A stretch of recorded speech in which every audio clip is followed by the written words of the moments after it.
I'm Nancy Lucina, and today I want to share with you some tips that have really helped me to create a beautiful and restful postpartum period.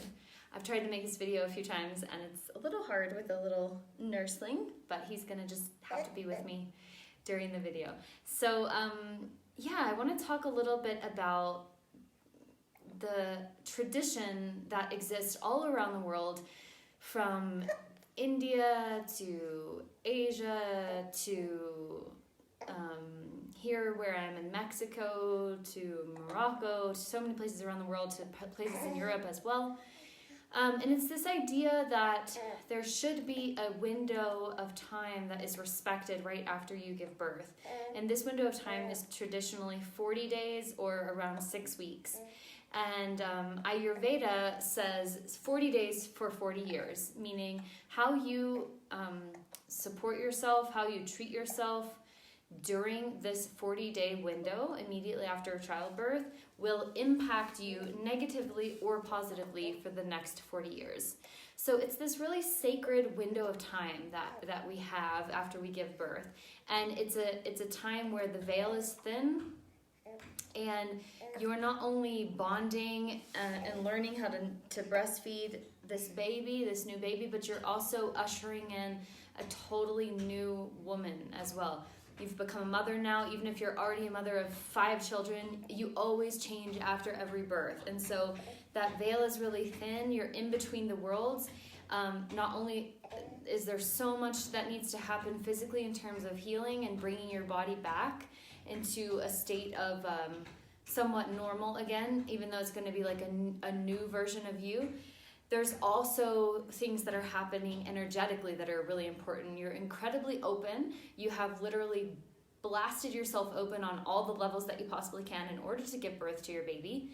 And so you have to respect that period as well energetically and not bombard yourself with a lot of different energies. And so that's why in these cultures, traditionally, women have stayed in the house, primarily in the bed for the first 40 days. Because again, 40 days for 40 years, so how you treat yourself, it's like imprinting yourself for years to come. And so if you really set yourself up for this beautiful postpartum period, to have time to heal, to have time to bond, to have time to learn how to nurse, to receive nourishing foods from your community and your family, and to really also have that time to journey inward and learn new things about yourself.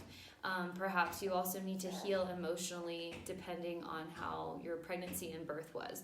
But even if you've had an amazing pregnancy and an amazing birth, you don't want to be getting up on your feet the next day to go grocery shopping. It's just not appropriate. And so we have unfortunately lost this wisdom in the US, and we see women who are needing to go back to work after sometimes just 2 weeks of giving birth, maybe sometimes 3, maybe max 4 to 6 weeks that are paid if you're lucky. And this does nothing to support the mother, nothing to support the mother and the baby bonding, and this has ripples out into our world in very, very big ways, in my opinion. So if you're able to really take this time seriously and prepare during your pregnancy, or even before you conceive, if you know you're wanting to conceive. I interviewed a woman named Julia Jones who works a lot in this postpartum. She does a lot with postpartum. And she said women need to be saving for postpartum just like they would save for their wedding. So you plan for a wedding, you spend thousands of dollars on it potentially, and it's like a normal thing that we just accept in society. Like, my wedding's going to be expensive and I'm going to save for it, and that's that. Most people, right? But we don't save for the postpartum period when we really, really should be. So if you're not able to save on your own, something that I can recommend is to set up a postpartum fund for yourself to really help you to care for yourself, to have the basics covered during this 6 weeks period, during this 40-day period. So what I did this time around was I created a postpartum fund, and I said, in lieu of gifts, please consider donating to this fund, and this will help me to pay for nanny help for my older child who's just 1.5 years. It will help me to pay for body work for myself, acupuncture, those different things that really help you to heal, which I'll get into a little bit later. And it'll help me to pay for any kind of extra help that I really need, cleaning as well, maybe ordering in food, whatever it is. There's a lot of demands. If you are going to practice this 40-day period, there are a lot of demands on your partner, if you have a partner, and your family. And so having a little bit of extra cash to help cover those is really, really helpful. So I can recommend that. I used something called babylist.com to create that. They have a little section that instead of a gift, you can set up a fund. So you can get creative in ways like that if you're not able to save, and try as best as you can to really prioritize this. And so something else I can recommend is to start a meal train. And you can go to mealtrain.com and you can ask your neighbors, your friends, your family to sign up for a meal so that you have at least 2 meals a week. I would say 3 meals a week in the first couple of weeks. The first 2 weeks I think are the most important, because that's when you're going to be the most tired, and that's when you're going to need to stay in bed as best as you possibly can, as most as you can. So if you can do a meal train on mealtrain.com, that's going to help you a ton.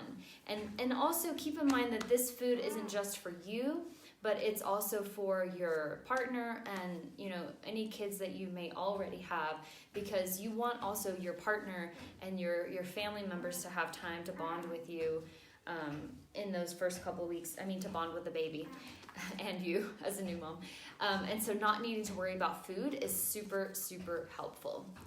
Okay, so let's talk a little bit about the basic sort of principles that you can see worldwide in these traditional cultures during this 40-day period.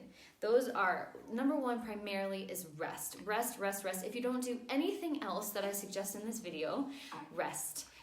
Again, at least for the first 2 weeks, definitely while you're still bleeding, and as much as you possibly can during those first 40 days.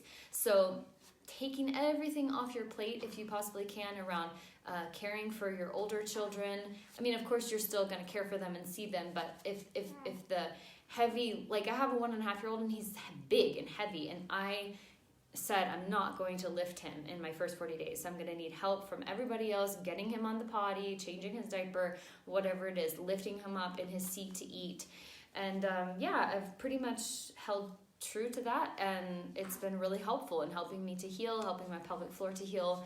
So things like that. So resting in bed, having your meals brought to you. It's really your time to receive, and knowing that you are worthy of that, and really remembering that if you can care for yourself deeply in this period, you're caring for your baby deeply in this period, and that again has ripple effects out into the community and into the world at large. I really believe that how we treat our new mothers says so much about our world.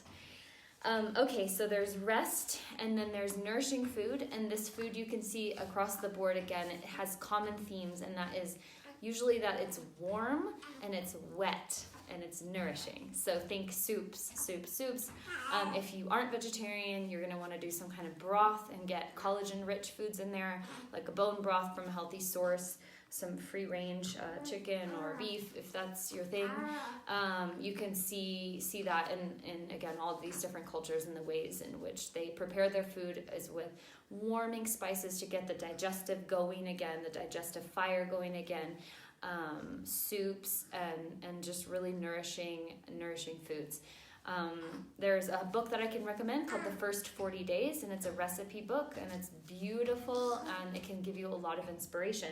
And also it can give you some inspiration to, if you're going to do a meal train, to let those people know what it is that you actually want. So I was really clear this time around. I'm not doing any dairy, because my little boy, my son, who's 1.5 years, had a bad dairy intolerance through my milk that it took me a long time to figure out. So I thought maybe this little guy will have it too. So no dairy. I can tell them what I don't want. No wheat. No foods that like cause a lot of inflammation. So I just honestly ate tons of chicken and vegetable soup. And then you can also do nourishing warm